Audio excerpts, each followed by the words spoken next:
नमस्कार और स्वागत है आपका हमारे विशेष कार्यक्रम में। दोस्तों, जब बात स्वच्छ ऊर्जा और सतत परिवहन की होती है तो एक नाम तेजी से उभरता है, हाइड्रोजन ईंधन सेल। क्या ये सिर्फ एक वैज्ञानिक अवधारणा है या वास्तव में भविष्य की सड़कों पर दौड़ने वाला एक समाधान है? आज हम इसी की पड़ताल करेंगे। दुनिया भर में सरकारें और ऑटोमोबाइल कंपनियां जीवाश्म ईंधन पर अपनी निर्भरता कम करने के दबाव में है। इलेक्ट्रिक वाहन यानी कि ईवी बेशक बाजार में अपनी पकड़ बना रहे हैं, लेकिन उनकी चार्जिंग में लगने वाला समय और सीमित रेंज अभी भी एक चुनौती है। यहीं पर हाइड्रोजन ईंधन सेल एक गेम चेंजर के रूप में सामने आता है। आइए पहले जान लेते हैं हाइड्रोजन ईंधन सेल है क्या, और सवाल यह भी है कि ये काम कैसे करता है। हाइड्रोजन ईंधन सेल, जिसे अंग्रेजी में फ्यूल सेल कहते हैं, अनिवार्य रूप से एक छोटी बिजली उत्पादन इकाई है। ये हाइड्रोजन गैस और हवा में मौजूद ऑक्सीजन का उपयोग करके एक रासायनिक प्रतिक्रिया कराता है। इस प्रतिक्रिया से बिजली पैदा होती है जो कार के मोटरों को चलाती है। और इस पूरी प्रक्रिया का सबसे बड़ा लाभ क्या है? इसका उत्पाद।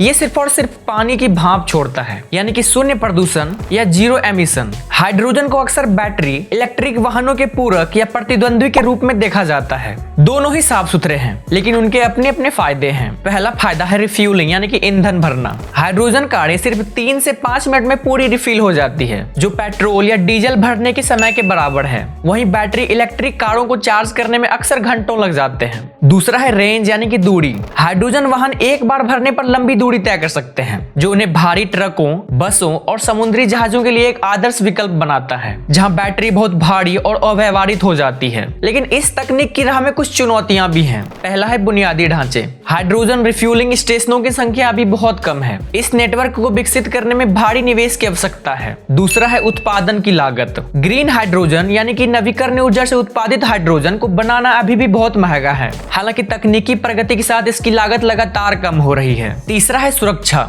हाइड्रोजन एक अत्यधिक ज्वलनशील गैस है, इसलिए इसके भंडारण और परिवहन के लिए सख्त सुरक्षा मानकों का पालन करना अति आवश्यक है। हालांकि कई देश और बड़ी कंपनियां इन चुनौतियों से निपटने के लिए आगे बढ़ रही है। भारत में भी नेशनल ग्रीन हाइड्रोजन मिशन इस दिशा में एक बड़ा कदम है। ये संकेत देता है कि हाइड्रोजन ईंधन सेल केवल कारों तक सीमित नहीं है, बल्कि ये मालवाहक परिवहन और यहाँ तक कि उड्डयन में भी क्रांति ला सकता है। तो क्या हाइड्रोजन ईंधन सेल परिवहन का भविष्य है? विशेषज्ञों का मानना है कि ये भविष्य की एक महत्वपूर्ण हिस्सा है। ये बैटरी इलेक्ट्रिक वाहनों के साथ मिलकर एक संपूर्ण और स्वच्छ परिवहन, यानी कि पारिस्थितिकी तंत्र बनाएगा। जिस गति से नवाचार हो रहा है, ये कहना गलत नहीं होगा कि आने वाले दशकों में हमारी सड़कें हाइड्रोजन शक्ति पर दौड़ती हुई दिखाई देगी, जिससे हमारा ग्रह और अधिक हरा भरा होगा। आज के लिए बस इतना ही। अगली बार तक के लिए दीजिए इजाजत हमें। तब तक के लिए नमस्कार।